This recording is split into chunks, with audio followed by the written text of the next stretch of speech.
والله العظيم انا الشوط الاول قعدت ادور على اي واحد مسيحي يسب القفشه وعبد القادر، اقسم بالله يا جدعان لدرجه ان انا نزلت قلت يا جدعان لو في واحد مسيحي يسب القفشه وعبد القادر ومردوده لك يا غالي ان شاء الله بعد كده هتبقى مردوده لك بعد كده، ما انت هتحتاجني بعد كده.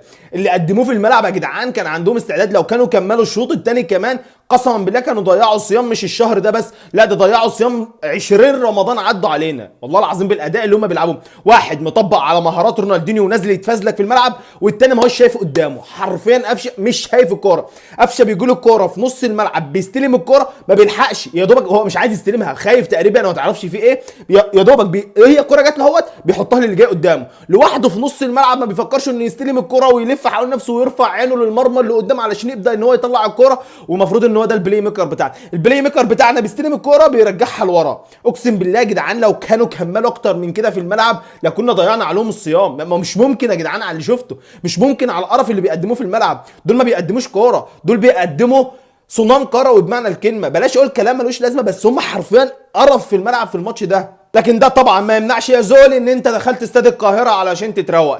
قله الادب اللي انت مارستها علينا هناك في ارضك ما عملناش معاك هنا. عارف ليه؟ لان احنا يا زول محترمين. عارف ليه يا زول؟ علشان احنا ما بنردش غير في الملعب. احنا يا زول ما بنعملش جو الترهيب اللي انت بتعمله، ما بنعملش اي حاجه من الحاجات دي. علشان كده الاهلي منظومه ناجحه، الاهلي منظومه ناجحه علشان احنا ما بنردش غير في الملعب. جمهورنا ما بيردش غير في الملعب، ولا بنتطاول ولا بنشتم ولا بنرمي طوب ولا بنضرب لعيبه ولا بنكسر اتوبيسات ولا الكلام اللي انت بتعمله ده يا زول. اهم حاجه تكون دخلت استاد القاهره واتكيفت وانت ركبك عماله تخبط من اول دقيقه. اهم حاجه تكون دخلت استاد القاهره كده وانت مش قادر تلعب كورتين على بعض، مش قادر تعمل 2 باص على الارض مع بعض. اهم حاجه يا زول تعرف ان احنا بس ان الاهلي كبير وهيفضل كبير افريقيا طول العمر. ما ينفعش تقل ادبك في دولتك وتيجي هنا تستنى مننا احنا نقل ادبنا، لا احنا ما بنقلش ادبنا. احنا ناس هنا زي ما قلت لك ما بنردش غير في الملعب، بنرد بالاداء وبالشكل وبالتكتيك في الملعب بس. لكن قله الادب طبعا عندنا ما فيش اسهل منها، لكن احنا عشان احنا منظومه ناجحه ومنظومه الاهلي من اكتر المنظومات الناجحه في العالم ما بنردش غير في الملعب. ما بنقابلش الاساءه والاهانه بنفس الاساءه والاهانه، لا احنا بنرد بالكره في الملعب بس مش اكتر.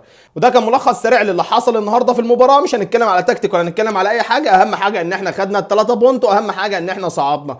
بعد كده بقى عايزين نشوف اهلي تاني زي اللي بنشوفه كل موسم في الادوار الاقصائيه، عايزين نشوف اهلي تاني نهائيا. اما عن مروان عطيه فيؤسفنا اقول لكم يا جماعه ان مروان عطيه ما كانش في الملعب، مروان عطيه كان في قلبنا. اقسم بالله احسن خط نص في مصر ما شاء الله ربنا يحميه.